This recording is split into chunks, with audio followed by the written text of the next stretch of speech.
ছোট্ট বন্ধুরা, আমরা যদি দ্বিতীয় শ্রেণীর গণিত বইয়ের ৬৩ পৃষ্ঠার একদম উপরে লক্ষ্য করি, দেখো এখানে শুরুতেই আমরা দেখতে পাচ্ছি ৩ নম্বরে বলা হয়েছে যোগ করি, যোগ সম্পর্কিত সমস্যা। দেখো আমরা কিন্তু এখানে অনেকগুলো কথার অঙ্ক দেখতে পাচ্ছি, তাই না? ১ নম্বর প্রশ্নে বলা হয়েছে শিমু ১ মাসে একটি গল্পের বইয়ের ১৫৪ পৃষ্ঠা পড়ে, পরের মাসে ২৭৫ পৃষ্ঠা পড়ে। সে ২ মাসে মোট কত পৃষ্ঠা পড়েছে? আচ্ছা, আমরা যদি প্রশ্নটিকে আবারও বোঝার চেষ্টা করি, এখানে বলা হয়েছে শিমু ১ মাসে একটি গল্পের বইয়ের ১৫৪ পৃষ্ঠা পড়ে, তাই না? এবং পরের মাসে ২৭৫ পৃষ্ঠা পড়ে। এবারে আমাদের বের করতে বলা হয়েছে সে ২ মাসে মোট কত পৃষ্ঠা পড়েছে। আমরা কিভাবে করে বের করতে পারি? দেখো, ১ মাসে যে পৃষ্ঠা পড়েছে ১৫৪ পৃষ্ঠা, হ্যাঁ, এবং পরের মাসে পড়েছে ২৭৫ পৃষ্ঠা। এই দুটি সংখ্যাকে যদি আমরা যোগ করে দেই, তাহলেই কিন্তু পেয়ে যাব সে মোট কত পৃষ্ঠা এই ২ মাসে পড়েছে, তাই না? এবং আরেকটি বিষয় তোমাদেরকে বলি, যখন আমরা কোনো অঙ্কের শেষে দেখব যে মোট এই শব্দটি রয়েছে, হ্যাঁ, মোট কথাটি রয়েছে যে মোট কত পৃষ্ঠা পড়েছে, মোট কত টাকা হয়েছে, এই মোট যদি থাকে, তাহলে মোট থাকলেই আমরা বুঝবো যে এখানে আমাদের যোগ করতে হবে। ঠিক আছে? তাহলে আমরা এই দুটি সংখ্যাকে যোগ করে দেব।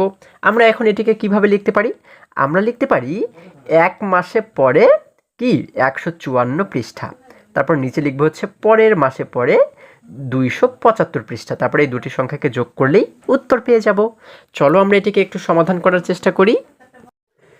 বন্ধুরা, আমরা ১ নাম্বার দিয়ে লিখব, কি লিখব?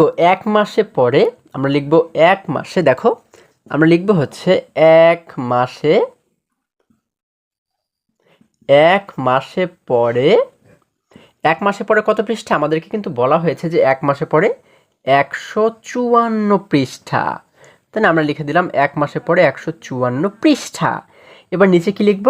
নিচে লিখব পরের মাসে, তাই না? আমরা লিখব পরের মাসে, দেখো পরের মাসে, পরের মাসে পরে, পরের মাসে পরে কত পৃষ্ঠা? আমাদের বলা হয়েছে পরের মাসে পরে হচ্ছে ২৭৫ পৃষ্ঠা, তাহলে এই ১৫৪ নিচে লিখব ২৭৫ পৃষ্ঠা। হ্যাঁ, আচ্ছা, এবার যদি আমরা দেখো এই নিচে একটি দাগ দিয়ে আমরা কি করব? এই দুটি সংখ্যাকে এবারে যোগ করে দেবো। আমরা এখানে একটু যোগ চিহ্ন দিয়ে দিলাম। এখন যদি এই দুটি সংখ্যাকে যোগ করি, আমরা কি জানি কিভাবে করে যোগ অঙ্ক করতে হয়? এই শেষের দুটি সংখ্যাকে প্রথমে যোগ করতে হয়, তারপরে মাঝের দুটিকে, এবং তারপরে প্রথম দুটিকে যোগ করতে হয়, তাই না? তাহলে দেখো শেষে রয়েছে কি ৪ এবং ৫, এই দুটি সংখ্যার মধ্যে কোন সংখ্যাটি ছোট? হ্যাঁ, আমরা জানি কি ৪ ছোট। ৪-এর জন্য আমরা ৪টি দাগ দিই, দেখো এই দেখো ১ ২ ৩ ৪, আমরা ৪-এর জন্য ৪টি দাগ দিলাম। এবার যদি ৫-এর পর থেকে ৪ সংখ্যা পর্যন্ত গণনা করি, তাহলে কিন্তু পেয়ে যাব যে দুটিকে যোগ করলে কত হয়। দেখো ৫, ৬, ৭, ৮, ৯ কত হয়? ৯ হয়ে যায়। তাহলে আমরা কি করব? আমরা এই সোজা কিন্তু লিখে দেব ৯। কত লিখব? ৯ লিখে দিলাম আমরা, দেখো আমরা লিখে দিলাম ৯। এরপরে যদি মাঝের দুটিকে আমরা যোগ করি, এখানে উপরে রয়েছে ৫, নিচে রয়েছে ৭, তাহলে বলো তো এই দুটির মধ্যে কোনটি ছোট? হ্যাঁ, আমরা জানি ৫ ছোট। ৫-এর জন্য কি করব? ৫টি দাগ দেব। দেখো ১ ২ ৩ ৪ ৫, আমরা এখানে ৫টি দাগ দিয়ে দিলাম। হ্যাঁ, আচ্ছা, ৫-এর জন্য ৫টি দাগ দিলাম। এবার যদি ৭-এর পর থেকে আমরা ৫ সংখ্যা পর্যন্ত গণনা করি, দেখো তো কত হয়? আমরা দেখো যদি গণনা করি ৭, ৮, ৯, ১০, ১১, ১২, কত হয়ে গেল? ১২ হয়ে গেল। আমাদের কিন্তু মোট হয়ে গেল হচ্ছে ১২, তাই না? ১২। আমরা কি পুরো ১২কেই লিখে দেব? না বন্ধুরা, ১২-র শেষে যে ২ রয়েছে, এই ২টাকে আমরা এই সোজা লিখে দেব, এবং এই যে ১ রয়েছে এটিকে আমরা হাতে রেখে দিলাম, এটিকে আমরা পরবর্তীতে যোগ করব, তাই না? এই যোগকে বলা হয় হাতে রেখে যোগ। হ্যাঁ, আচ্ছা, এবার যদি এই সামনের দুটিকে যোগ করি, এখানে রয়েছে ১, নিচে রয়েছে ২, আমরা কি জানি ২ এবং ১ মিলে কিন্তু হয়ে যায় ৩, তাই না? ৩-এর সঙ্গে যেহেতু হাতে ১ ছিল, ৩ এবং হাতের এই ১ মিলে হয়ে গেল ৪, কত হয়ে গেল? ৪ হয়ে গেল। তাহলে আমরা এই সোজা লিখে দেব ৪। কত লিখে দেব? ৪। তাহলে আমাদের মোট হয়ে গেল ৪২৯ পৃষ্ঠা, শেষে পৃষ্ঠা রয়েছে, আমরা এই শেষে কিন্তু লিখে দেব পৃষ্ঠা। তাহলে এটি দ্বারা আমরা কি বুঝতে পারি, সে 2 মাসে মোট পড়েছে 429 পৃষ্ঠা। তাহলে আমরা এই কথাটা এখানে লিখে দেব। হ্যাঁ, আমরা লিখে দেব মোট পড়েছে, আমরা লিখে দেব মোট পড়েছে, মোট পড়েছে কত পৃষ্ঠা, 429 পৃষ্ঠা। এটি কিন্তু আমাদের উত্তর। হ্যাঁ, আমরা উত্তর দিয়ে লিখব 429 পৃষ্ঠা। আচ্ছা, তাহলে আশা করি সকলেই তোমরা এটি খুবই সহজেই বুঝতে পেরেছো। এবারে যদি আমরা আবারও বইয়ের কাছে ফিরে যাই, দেখো বন্ধুরা, আমরা যদি এবারে 2 নম্বর প্রশ্নটি লক্ষ্য করি, দেখো এখানে বলা হয়েছে একটি বিদ্যালয়ে দ্বিতীয় শ্রেণীতে 136 জন ছাত্র এবং 120 জন ছাত্রী আছে। দ্বিতীয় শ্রেণীতে মোট কতজন শিক্ষার্থী আছে? আচ্ছা, আমরা যদি প্রশ্নটিকে আবারও বোঝার চেষ্টা করি, এখানে বলা হয়েছে একটি বিদ্যালয়ে দ্বিতীয় শ্রেণীতে 136 জন ছাত্র এবং 120 জন ছাত্রী আছে। এবার আমাদের বের করতে বলা হয়েছে দ্বিতীয় শ্রেণীতে মোট কতজন শিক্ষার্থী আছে। যেহেতু মোট বলা হয়েছে, মোট বললেই আমরা কি বুঝি, হ্যাঁ আমরা বুঝি কিন্তু যোগ করতে হবে, তাই না? অর্থাৎ এই ছাত্রদের যে সংখ্যা এবং ছাত্রীদের যে সংখ্যা, এই দুটি সংখ্যা যদি আমরা যোগ করে দিই তাহলে পেয়ে যাব যে মোট কতজন শিক্ষার্থী আছে, তাই না? তাহলে চলো আমরা এটিকে একটু সমাধান করার চেষ্টা করি। প্রথমে কি লিখব, প্রথমে লিখব ছাত্র আছে কত, 136 জন। তারপর নিচে লিখব ছাত্রী আছে 120 জন, তারপরে দুটিকে যোগ করে দেব। চলো আমরা এটিকে একটু সমাধান করি। বন্ধুরা, আমরা 2 নাম্বার দিয়ে লিখব হচ্ছে ছাত্র আছে। দেখো আমরা কি লিখব, ছাত্র আছে, ছাত্র আছে, ছাত্র আছে কতজন? আমাদেরকে কিন্তু বলা হয়েছে যে ছাত্র আছে 136 জন, 136 জন। এবং নিচে আমরা কি লিখব, আমরা লিখব ছাত্রী আছে, তাই না? ছাত্রী আছে, আচ্ছা ছাত্রী আছে কতজন? আমাদেরকে কিন্তু বলা হয়েছে 120 জন ছাত্রী আছে। তাহলে এই 136-এর নিচে আমরা লিখব 120 জন। হ্যাঁ, আচ্ছা এবারে কি করবো, এই দুটি সংখ্যাকে যোগ করলেই পেয়ে যাব যে মোট কতজন শিক্ষার্থী আছে, তাই না? আমরা কি করবো, এভাবে একটি সমান দাগ দিয়ে দিলাম, এরপর আমরা এখানে একটি যোগ চিহ্ন দিয়ে দিলাম। এখন যদি যোগ করি, দেখো 6 এবং 0কে যোগ করলে কত হয়? আমরা জানি 0 মানে তো 0, 0 মানে তো কিছুই না, তাই না? তাহলে 6-এর সঙ্গে 0কে যোগ করলে কিন্তু 6ই হয়ে যায়। আমরা লিখে দিলাম 6। এরপরে দেখো যদি 3 এবং 2কে যোগ করি, হ্যাঁ এই দুটির মধ্যে কোনটি ছোট? হ্যাঁ আমরা জানি 2 ছোট। 2-এর জন্য 2টি দাগ দাও, 1টি 2টি।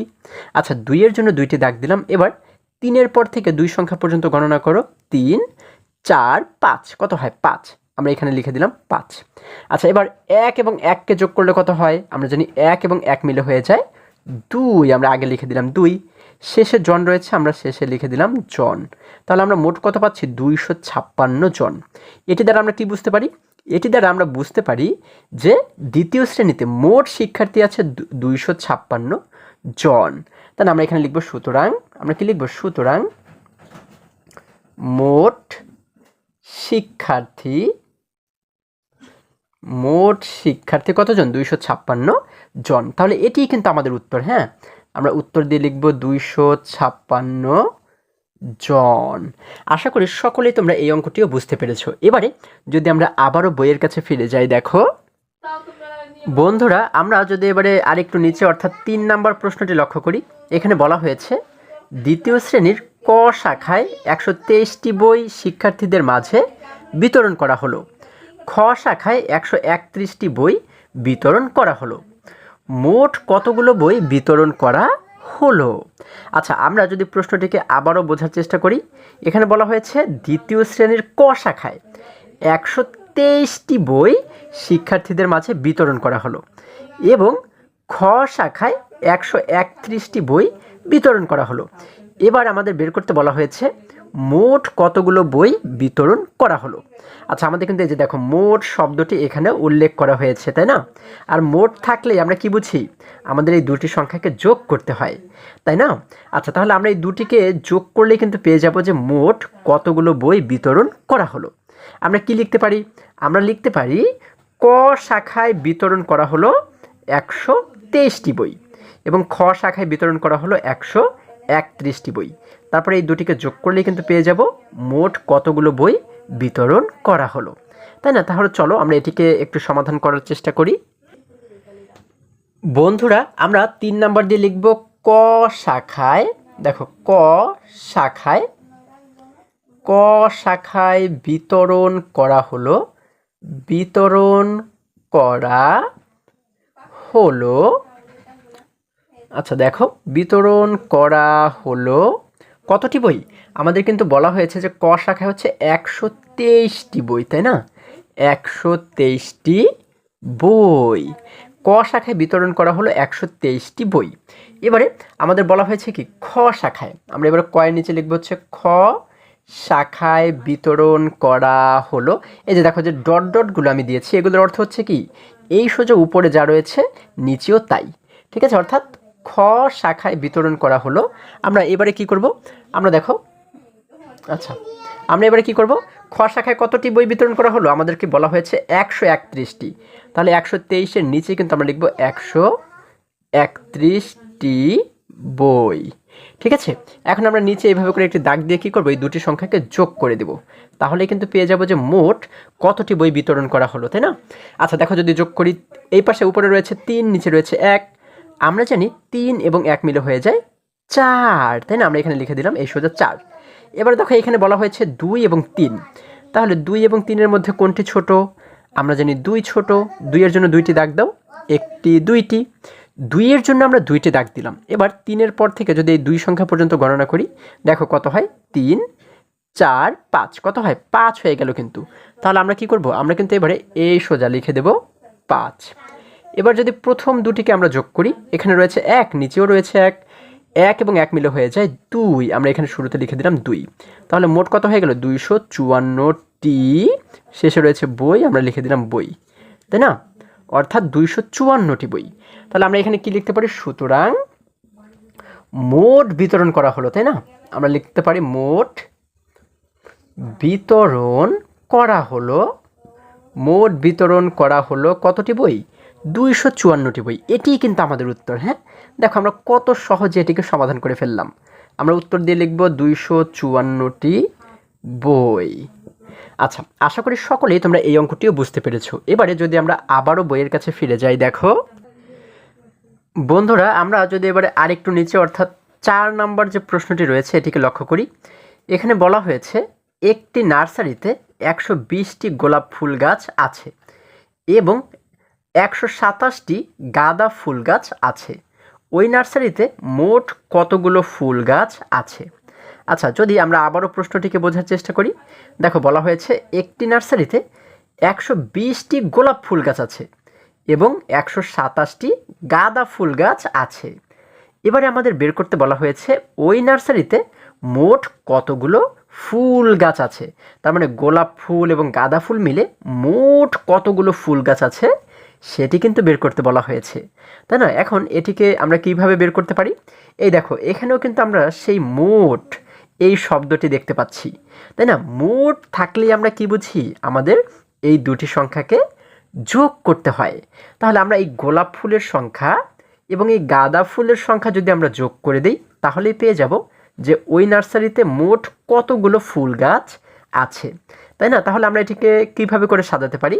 আমরা প্রথমে লিখতে পারি হচ্ছে গোলাপ ফুল গাছ আছে 120টি, তারপরে নিচে লিখব গাঁদা ফুল গাছ আছে 127টি, তারপরে এই দুটিকে যোগ করলেই কিন্তু আমরা উত্তরটি পেয়ে যাব। তাহলে চলো আমরা এটিকে একটু সমাধান করার চেষ্টা করি। বন্ধুরা আমরা 4 নাম্বার দিয়ে এবারে লিখব হচ্ছে গোলাপ ফুল গাছ আছে, আমরা লিখব দেখো আমরা লিখব হচ্ছে গোলাপ ফুল গাছ আছে। গোলাপ ফুল গাছ আছে কতটি? আমাদের কিন্তু বলা হয়েছে গোলাপ ফুল গাছ আছে 120টি, আমরা লিখে দিলাম 120টি এবং নিচে আমরা কি লিখবো, এই গোলাপের নিচে কিন্তু আমরা লিখবো গাঁদা, তাই না? অর্থাৎ গাঁদা ফুল গাছ, আমাদের বলা হয়েছে গাঁদা ফুল গাছ আছে। গাঁদা ফুল গাছ আছে কতটি? আমাদেরকে বলা হয়েছে যে 127টি, তার মানে 120-এর নিচে আমরা লিখবো 127টি, ঠিক আছে? এবার নিচে একটি দাগ দিয়ে যদি আমরা এই দুটি সংখ্যাকে যোগ করে দিই, দেখো এখানে একটি যোগ চিহ্ন দিলাম, যদি যোগ করি, শেষে রয়েছে 0 এবং 7। আমরা জানি শূন্যের তো কোনো দাম নেই, শূন্য মানে তো কিছুই না, তাই না?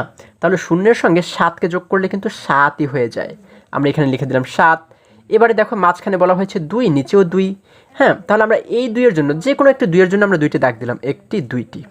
তাহলে ধরো এই 2-এর জন্য আমরা 2টি দাগ দিলাম। তাহলে এবারে এই 2-এর পর থেকে যদি আরও 2 পর্যন্ত গণনা করি, দেখো কত হয়, 2, 3, 4। কত হয়ে গেল? 4 হয়ে গেল। তাহলে আমরা এই সোজা লিখে দেব 4। আচ্ছা, এবার যদি প্রথম দুটি সংখ্যাকে যোগ করি, এখানে রয়েছে 1, নিচেও রয়েছে 1। আমরা জানি 1 এবং 1 মিলে হয়ে যায় 2। আমরা এখানে শুরুতে লিখে দিলাম 2। তাহলে মোট হয়ে গেল 247 টি। এই যে শেষে টি রয়েছে, আমরা লিখে দিলাম টি। তাহলে এটি দ্বারা আমরা কি বুঝতে পারি? এটি দ্বারা আমরা বুঝতে পারি গোলাপ এবং গাঁদা মিলে অর্থাৎ মোট ফুল রয়েছে 247 টি। তাহলে আমরা এখানে লিখতে পারি সুতরাং মোট ফুল গাছ আছে, নাকি? ফুল গাছ আছে, মোট ফুল গাছ আছে হচ্ছে কতটি? 247টি। তাহলে এটিই কিন্তু আমাদের উত্তর। আমরা উত্তর দিয়ে লিখব 247টি।